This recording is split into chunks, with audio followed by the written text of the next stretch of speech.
Dewi, nomor absen 6. Di sini saya akan menjawab pertanyaan ujian akhir semester. Di sini saya akan menjawab pertanyaan pertama yang A. Jelaskan tahapan dalam model pengambilan keputusan konsumen. Tahapan dalam model pengambilan keputusan konsumen menggambarkan proses yang dilalui konsumen sebelum, selama, dan setelah membeli suatu produk atau jasa. Proses ini terdiri dari 5 tahapan utama. Yang pertama ada pengenalan masalah, di mana konsumen menyadari adanya kebutuhan atau masalah yang harus diselesaikan, seperti keinginan untuk memiliki produk tertentu atau memenuhi kebutuhan spesifik. Selanjutnya yang kedua, ada pencarian informasi, di mana konsumen mulai mencari informasi tentang solusi yang tersedia, baik melalui sumber internal seperti pengalaman pribadi maupun eksternal seperti rekomendasi, ulasan, atau iklan. Selanjutnya yang ketiga, ada evaluasi alternatif, di mana konsumen membandingkan berbagai pilihan berdasarkan kriteria seperti harga, kualitas, atau fitur untuk menentukan produk yang paling sesuai.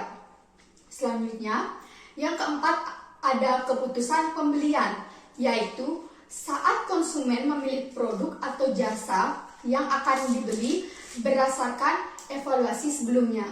Dan yang terakhir, yang kelima, ada perilaku pasca pembelian, di mana konsumen mengevaluasi kembali keputusan mereka setelah menggunakan produk yang dapat menghasilkan kepuasan atau ketidakpuasan. Selanjutnya, pertanyaan pertama yang B, mengapa memahami tahapan ini penting bagi pemasar dan berikan contoh strategi pemasaran yang sesuai untuk setiap tahapan. Memahami tahapan perjalanan pelanggan atau customer journey penting bagi pemasar karena setiap tahap membutuhkan pendekatan yang berbeda untuk menarik, melibatkan, dan mempertahankan pelanggan. Berikut tahapan dan contoh strategi pemasaran yang sesuai. Yang pertama, ada kesadaran. Strategi yang digunakan yaitu sponsorship acara atau menggunakan paid ads di platform seperti Google Ads untuk menjangkau audiens baru. Yang kedua, yaitu ada pertimbangan. Strategi yang digunakan seperti studi kasus, perbandingan produk, atau free consultation untuk membantu pelanggan memahami nilai produk. Selanjutnya, yang ketiga ada keputusan. Strategi yang digunakan yaitu memberikan limited time offers atau menambahkan bonus pembelian untuk menciptakan urgensi. Yang keempat yaitu ada retensi. Strategi yang digunakan yaitu mengirimkan personalized email seperti ucapan ulang tahun, rekomendasi produk, atau berbasis histori pembelian. Yang kelima yaitu ada advokasi. Strategi yang digunakan yaitu mengadakan kompetisi di media sosial dengan hadiah menarik untuk pelanggan yang membagikan pengalaman mereka. Selanjutnya, pertanyaan kedua yang A, mengapa kelompok referen penting dalam pengambilan keputusan konsumen dan berikan contoh bagaimana opini kelompok referen dapat mempengaruhi preferensi konsumen. Kelompok referen penting dalam pengambilan keputusan konsumen karena mereka memberikan pengaruh sosial, informasi, aspirasi yang dapat mempengaruhi sikap, nilai, atau perilaku konsumen. Konsumen seringkali melihat kelompok referensi sebagai acuan untuk membuat keputusan yang sesuai dengan norma atau harapan sosial. Contohnya itu, seorang konsumen ingin membeli smartphone baru, Jika teman-teman dalam kelompok referennya merekomendasikan merek tertentu, dia membagikan pengalaman yang positif tentang merek tersebut. Konsumen akan cenderung memilih merek yang sama untuk merasa diterima dan menghindari risiko salah pilih terhadap merek tersebut. Yang kedua, B. Bagaimana dinamika keluarga dapat mempengaruhi keputusan pembelian dan jelaskan peran individu dalam konteks keputusan keluarga. Dinamika keluarga mempengaruhi keputusan pembelian karena setiap anggota memiliki peran yang berbeda dalam proses pengambilan keputusan. Faktornya seperti nilai keluarga, tingkat penghasilan, usia, dan kebutuhan masing-masing anggota mempengaruhi preferensi dan prioritas pembelian. Peran individu dalam keputusan keluarga, yaitu yang pertama itu ada inisiator, yaitu mengusulkan ide untuk membeli sesuatu.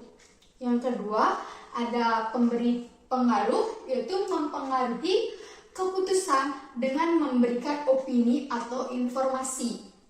Yang ketiga ada pengambil keputusan, yaitu memutuskan apa yang akan dibeli. Yang keempat ada pembeli, yaitu bertanggung jawab melakukan pembelian. Yang kelima yaitu ada pengguna, yaitu menggunakan atau menikmati produk yang akan dibeli. Selanjutnya yaitu pertanyaan ke-3A, jelaskan konsep difusi inovasi dan bagaimana hal itu terkait dengan pengambilan keputusan konsumen. Konsep difusi inovasi adalah proses di mana sebuah inovasi, produk, ide atau teknologi baru menyebar dalam suatu populasi atau kelompok sosial dari waktu ke waktu. Proses ini melibatkan 5 tahapan. Yang pertama itu ada pengetahuan. Konsumen mengetahui inovasi. Yang kedua yaitu ada persuasi. Konsumen membuat opini tentang inovasi. Yang ketiga ada keputusan.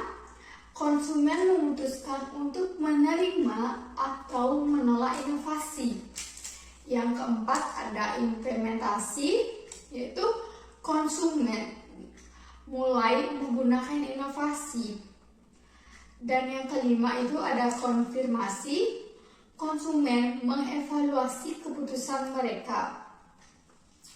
Selanjutnya, dalam konteks pengambilan keputusan konsumen, difusi inovasi berhubungan dengan bagaimana konsumen memutuskan untuk mengadopsi inovasi berdasarkan faktor-faktor seperti yang pertama itu ada karakteristik inovasi, misalnya keuntungan relatif, kompatibilitas, dan kompleksitas.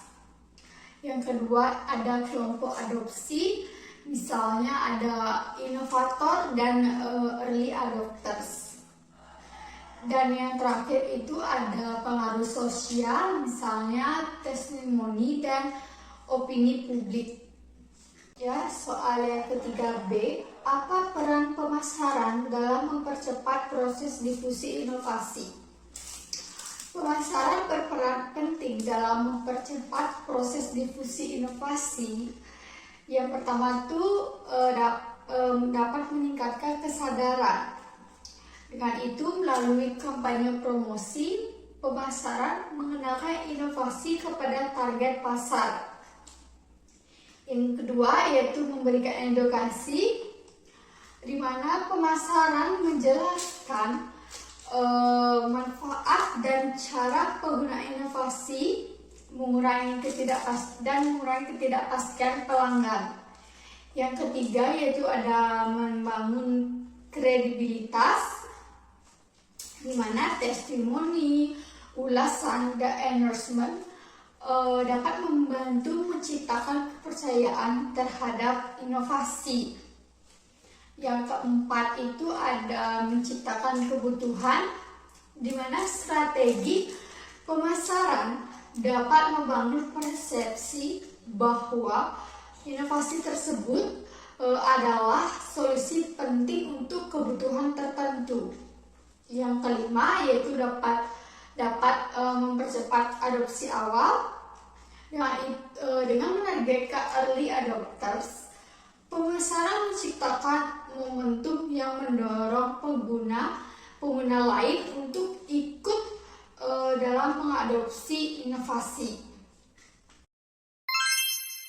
Selanjutnya yaitu pertanyaan keempat, jelaskan hubungan antara persepsi konsumen dan proses pembelajaran dan bagaimana penggunaan stimulus dapat mempengaruhi persepsi. Hubungan antara persepsi konsumen dan proses pembelajaran. Persepsi konsumen adalah cara mereka menafsirkan informasi dari lingkungan berdasarkan pengalaman, kebutuhan, dan harapan. Proses pembelajaran terjadi saat konsumen memperoleh pengetahuan atau pengalaman yang mempengaruhi perilaku mereka. Persepsi menjadi pintu masuk bagi pembelajaran karena konsumen hanya mempelajari apa yang mereka perhatikan dan anggap relevan. Selanjutnya yaitu pengaruh stimulus terhadap persepsi. Stimulus adalah elemen yang memicu perhatian konsumen seperti warna, suara, atau aroma. Stimulus yang kuat, relevan, dan konsisten dapat menarik perhatian, membentuk persepsi positif, dan memperkuat pembelajaran.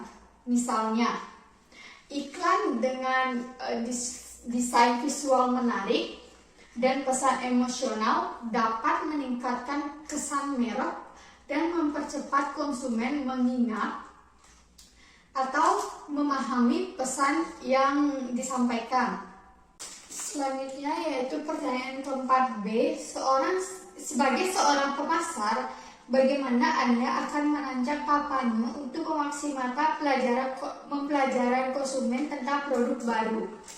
Untuk memaksimalkan pelajaran konsumen tentang produk baru, kampanye harus fokus pada edukasi, keterlibatan, dan pengalaman. Berikut pendekatannya, yaitu yang pertama ada strategi konten edukatif, di mana buat konten menarik seperti video tutorial, infografik, dan artikel yang menjelaskan manfaat dan cara penggunaan produk.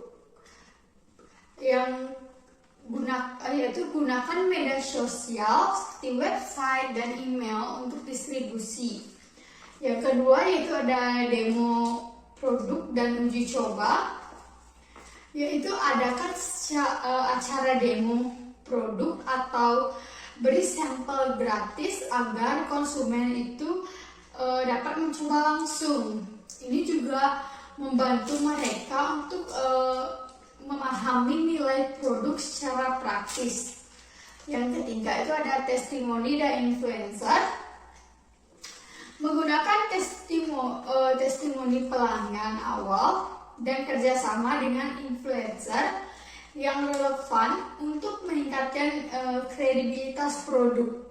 Dan yang keempat itu ada interaksi langsung, melibatkan konsumen melalui sesi Q&A di media sosial, webinar, atau obrolan langsung untuk menjawab pertanyaan mereka secara real time. Yang kelima yaitu ada gamifikasi, gunakan kuis interaktif atau tantangan berhadiah untuk membuat pembelajaran lebih menyenangkan dan menarik perhatian. Dan yang keenam, yang terakhir yaitu ada retargeting, yaitu menggunakan iklan retargeting untuk mengingatkan konsumen yang sebelumnya menunjukkan ketertarikan namun belum mengambil tindakan tersebut. Sekian jawaban yang bisa saya sampaikan. Jika ada salah kata, mohon dimaafkan. Saya ucapkan terima kasih.